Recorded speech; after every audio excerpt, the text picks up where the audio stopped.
Yo les trashers, on le sait tous, pirater, c'est mal. Pourtant, ça ne nous empêche pas de presque tous le faire, même juste une fois. Allez, à vous, et le domaine du jeu vidéo est touché de plein fouet. Que ce soit pour tester avant d'acheter, par manque de moyens, ou bien par un boycott de l'éditeur, les raisons sont nombreuses pour nous pousser à passer du côté obscur.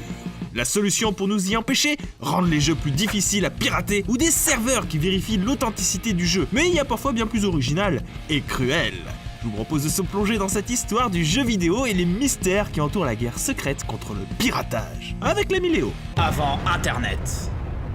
Même si l'arrivée du CD et surtout la propagation d'Internet dans les foyers a répandu le piratage, ce dernier est né bien avant, même si peu démocratisé. Du coup, même les cartouches Super NES étaient touchées et des copies illégales tournaient dans le milieu. Le premier jeu à avoir instauré une sanction assez lourde a été Earthbound. Avec l'aide de Star Force, la console pouvait détecter que le jeu n'était pas une copie conforme et en informer le joueur. Mais n'en empêchait pas la partie. C'était donc jouable, mais avec une difficulté hallucinante. Bon, ça fait juste un mode expert, vous me direz. Eh bien, il y a encore une chose à savoir. Si vous arrivez jusqu'à la fin du jeu, en lançant le combat contre le boss final, le jeu va freeze et déclencher une série de bruits abominables.